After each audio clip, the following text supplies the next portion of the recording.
Well, July has officially been the hottest recorded month on Earth. And I thought I'd be remiss if we didn't address how heat affects somebody with Parkinson's. And before I even get into that, I just want to say I have been living in Austin, Texas for almost 30 years. And I know what it's like to be hot. I've dealt with dehydration with my kids, with myself, especially when you're active, but I've also dealt with it with my father, who had Parkinson's. So I've really been thinking a lot about this and some of the special considerations for people with Parkinson's and dealing with the heat. Of course, the first thing I want to talk about is dehydration. And that is something you need to take into consideration every single day, and that's for a number of reasons. One of the things that comes to mind is how someone with Parkinson's is impacted by secondary illnesses or issues. Like, for instance, if you have a bladder infection, you can make your Parkinson's worse. If you're hospitalized for any reason, a lot of people kind of have a setback.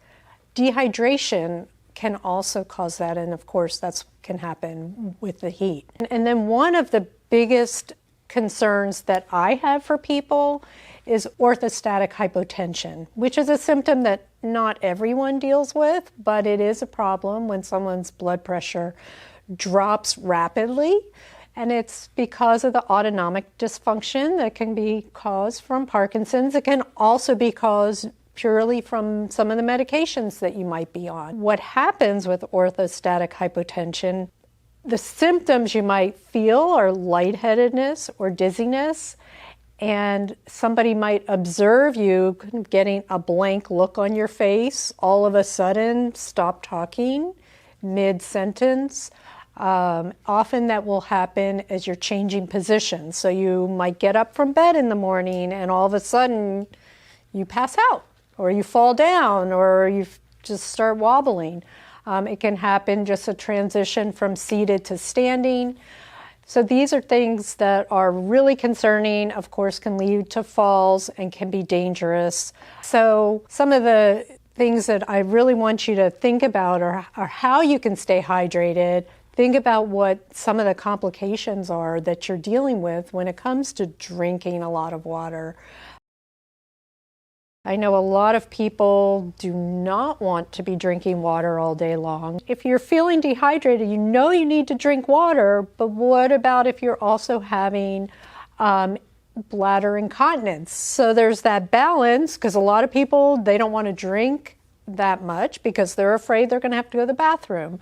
And or they may feel, there's certain times of the day where it's hard to walk. I mean, you might feel slower, your medications are wearing off, and it's hard to make it to the restroom. So maybe being on a schedule could help you. Another big issue I see for people with Parkinson's, with the heat that we're suffering from, is social isolation, depression, anxiety about the state of the world. I mean, that's something that a lot of people are dealing with. But for someone with Parkinson's, it's so important that you maintain your social connections, make a phone call, try to talk to a friend or to your family, at least one person every day, and try to stay active. So try, if you're not able to go out and take a walk, which we can't do that here in Texas unless we go before 8 a.m., turn on the video and get a short burst of exercise in. Even if you do that once or twice a day for 10 or 15 minutes, it's better than sitting on the couch all day long. So those are some really big issues I see with the heat. The solutions to managing the heat are not that different from anyone else managing the heat, but you really need to stay on top of it.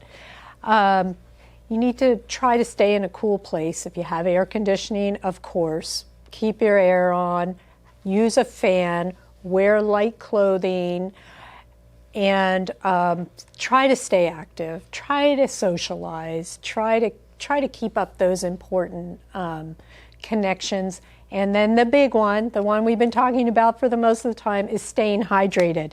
And on that note, I just want to show you several water bottle options. These are all from our office staff, and everyone has their favorite. I hope you find your favorite because you need to have it by your side all day long. So first of all, we have this one that Zoe and Garden loved. This one has a straw and it's insulated. So some people find having a straw with their water bottle really helps them keep drinking all day long. I have another one. Notice our Power for Parkinsons. We don't sell these, by the way, but it's a Yeti, and this one's insulated, and on the top, it has a really easy top that you can just sip right out of. That's my favorite. Although I do also like this one that has a straw inside. So this is another one that's really easy to sip, and it's insulated, keeps your water cool.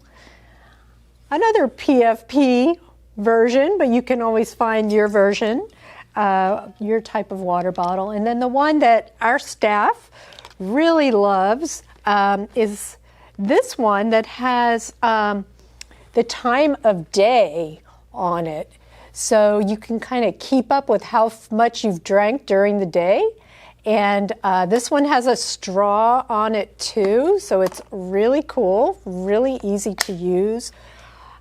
The main gist, find the one that you like, keep it next to you all day and keep sipping it and stay hydrated. And we're going to get through this. It's going to cool off. Have a great day.